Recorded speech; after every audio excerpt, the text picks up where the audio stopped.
It couldn't have been said any better, Onye. And I like the fact that you went down to explain what happened.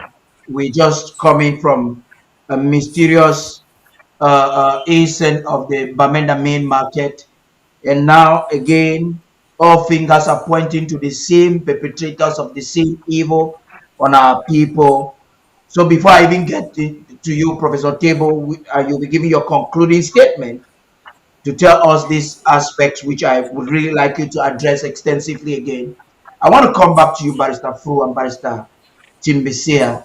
You have just watched an unfortunate flame. You know, my mother had a restaurant opposite Roxy Cinema, just behind the Fons brothers' house at Font Street.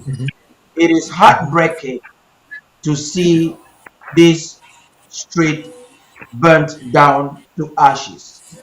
Talk to us, Barrister Fu.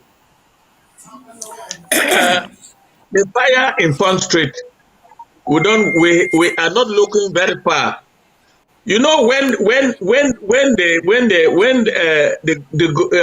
urban Goloras took out the two policemen sitting in front of that bank in the T junction, the police accused their authorities for sitting in their comfort zone in Bamenda station and sending them to the line of fire to collect money for them, so that all they know is to come and collect the money that they have collected from us, from the population.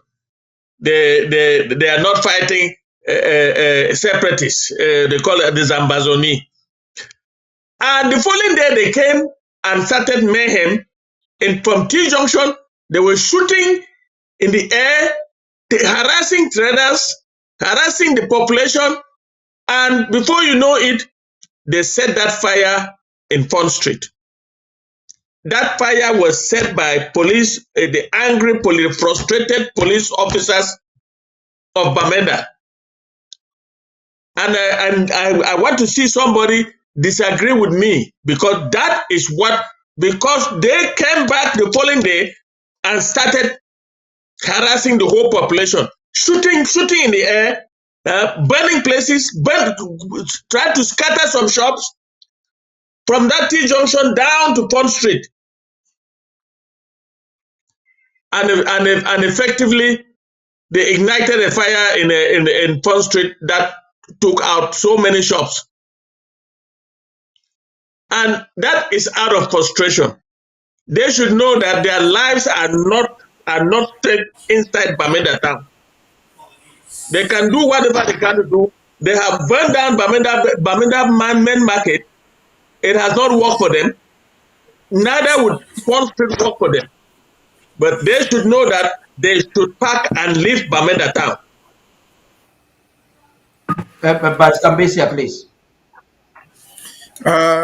Thank you for having me again.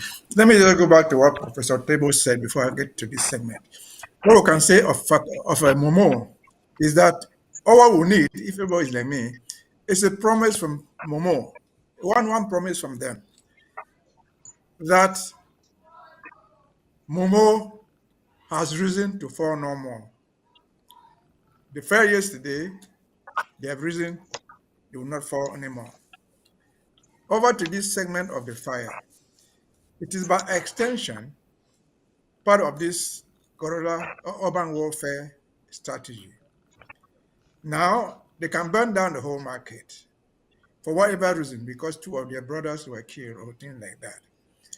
They will win that battle by winning down the market. They are not going to win the moral battle of human rights violations, because that's what the Human Rights Department of the United Nations is about. An example of it is just what happened in Gaza and Israel. The fact that Hamas sent a bomb and killed a number of soldiers in Israel did not permit Israel to go burn down all hospitals in Gaza, destroy all schools. That's moral bankruptcy today. It is Israel which is being held accountable for those gross human rights violations. And so we have to learn from those sort of things. What they are doing, as Mr. So says, is pure frustration. When they go out burning villages, it is not because the villagers have done anything to them. It is in frustration. They think that by burning down the whole village, they probably will kill one Amba fighter, as they call it. When they go to burn down the whole market or shoot all those people called uh, bag riders, the bear they would probably kill one Amba board there if they killed 200 bag riders. That's a war crime. That's the violation of the human rights for which we had reported here in this first segment. Those are things that the United Nations Commission on Human Rights is very, very willing to listen to. If they appropriately reported to them. They might have reported they are there on the ground. In fact, these things were happening perhaps when the guy was in Yaoundé. But we need to add our own voice to the reporting and say, look at what is going on. Because two policemen died, we don't even know who killed them. You can't burn the whole village. You can't burn the whole town, burn the market. Those things are not going unnoticed. They are very, very important. They help our cause. And again, that is to promote urban guerrilla warfare. Because the fact that an urban guerrilla blows off a police station, let me call a whole brigade, one or two of them, does not authorize you to go down Mankon town, go down Abusa Kota and Kumba, or Moliko and burn down the whole town. That's a war crime that is prohibited by law. And so they cannot escape that. We're winning those things, we're winning them. Again, over to Momo again. We just want only one promise from them. All of us have had the suffering. But only one promise. Let me repeat it again. Then Momo promised us that they fell, but they have reason to fall no more. So that as we draft, we encourage them. We'll put a little widow's mind to make sure they don't fall anymore. The same thing will go to another county. That fell yesterday, that is rising today to fall no more. Over to you.